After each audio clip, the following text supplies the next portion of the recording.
Hey everyone, Felix from Nintendo Life here, and today we're here to review for you EA Sports FC 24 for the Nintendo Switch. These words were written by the wonderful Chris Scullion and converted into video by me.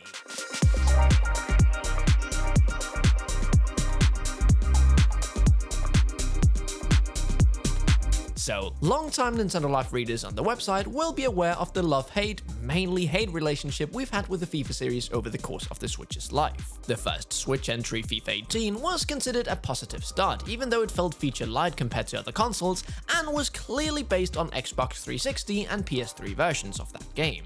FIFA 19 added a couple of new basic modes, but it wasn't massively different, and that's where our goodwill started to drop quicker than Neymar in the box. FIFA 20, 21, 22, and FIFA 23 were all identical to FIFA 19, and not just in the way people lazily say EA Sports games are just the same thing every year. No, there was no new features, no gameplay tweaks, nothing. These were legacy editions, you see, meaning that if you put FIFA 19 and FIFA 23 side by side, you'd see no difference beyond just kit tweaks. By the end of it, we were quite frankly done with this series, so you can probably forgive us for assuming that EA Sports FC 24 would be little more than another sloppy legacy edition, albeit one with new branding this time, the same pig but with new sunglasses on it. Imagine our shock then to find out that the Switch version of this game offers absolutely everything Xbox, PlayStation and PC versions offer. After all our years of moaning, they've actually gone and done it. The ancient gameplay engine that was basically challenging the ghost of FIFA 13 on the Xbox 360 completely scrapped in favor for Frostbite. You know, the one we've been waiting for this entire time. It's a big visual overhaul, at least in terms of graphical detail. That also means that the game also feels more like modern EA football games too. Gone are the clunky animations from 2 generations ago, now dribbling is much more smoother and it's far more satisfying to put together flowing passing football. All the updated player faces from other versions are in there, and so are many of the managers. Remember how Ultimate Team used to be just a really well-preserved version of the Xbox 360 version of FIFA 13? Well, all that ancient guff has finally been binned, and Ultimate Team on Switch is identical to the one on other consoles. That means that season rewards, objectives, squad battles for champions, division rivals, moments, the new chemistry system, stadium customization, all that stuff that's been added to Ultimate Team on Xbox and PlayStation over the years while Switch owners just stood and watched, it's all here for the first time. It's identical, right down to the addition of women in this year's Ultimate Team. Getting new features the same year as other consoles?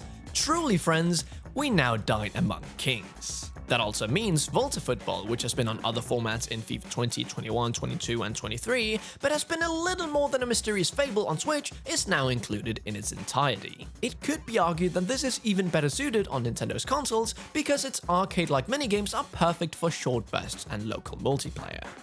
Essentially, everything we've been moaning about for the past 6 FIFA reviews has finally been addressed. Put the Switch version of EA Sports FC 24 next to the game on other platforms and, other than the expected drop in graphical quality that clearly can't be avoided, it's finally the same experience in terms of the feature set. It's not perfect, as much as we appreciate EA's decision to finally make the jump to Frostbite, and as much as it makes the game far more detailed than the previous FIFA games on Switch, the one benefit of the previous engine was that its primitive nature meant that it could run at 60 FPS without a hitch. To accommodate the extra detail provided by Frostbite, this has now been dropped to 30 FPS.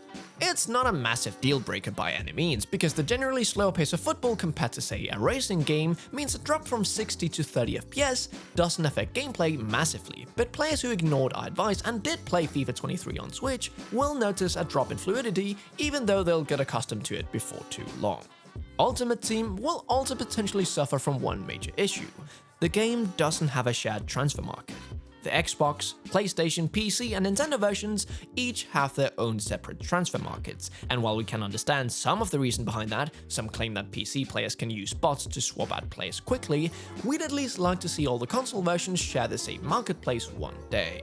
The reason for this is clear, partly because the way Nintendo players has been treated by the series over the years. The FIFA player base on Switch has been progressively dropping. While we'd hope news that it's actually good this year will build that back up again, it will still be a fraction of what's on other consoles. Xbox and PlayStation users have had early access for around a week or two, and at the time of us finishing up our review, there was around 6.7 million items on the Xbox transfer market. On Switch, 18.5 thousand. Having a transfer market that's literally hundreds of times smaller than the one on other consoles has a knock-on effect on other aspects of Ultimate Team.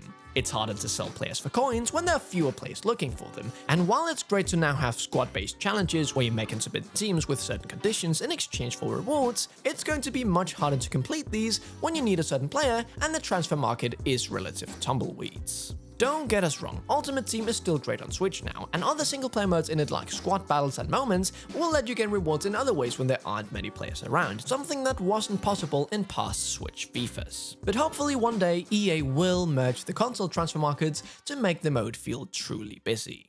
Those issues aside, it's taken almost an entire lifetime of the Switch to get here, but finally Nintendo fans will have an EA football game that they can be proud of, one that offers full feature parity with the Xbox, PlayStation, and PC versions. We could continue to be angry and ask why it took this long, but let's focus on the positives. Now the Switch version has finally caught up in terms of features, and the groundwork has been laid for the Switch's successor to bring the performance up to speed too. For now, we can finally say what we've wanted to say for more than half a decade. This is one of the best football games ever released on a Nintendo system. We here at Nintendo Live give EA Sports FC 24 on the Nintendo Switch an 8 out of 10.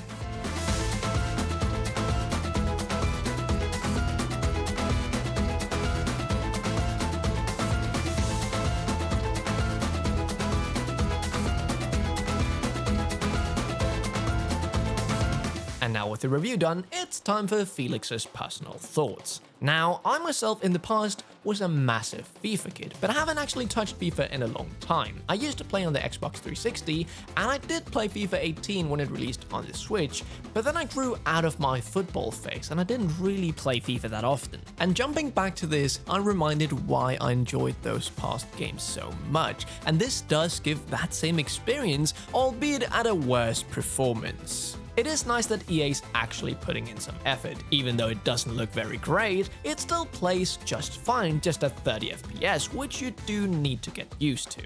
If you don't have a PlayStation, Xbox or PC, or just want to take the game on the go, this is definitely worth a shot if you're longing for a good football experience. But what do you all think of this game? Let us know down in the comments below. If you like this video, don't forget to check out our website NintendoLive.com where you can find reviews like these, but in written form. Alright, that was everything from us. Stay safe and we will see you in the next one. Felix from Nintendo Live, out.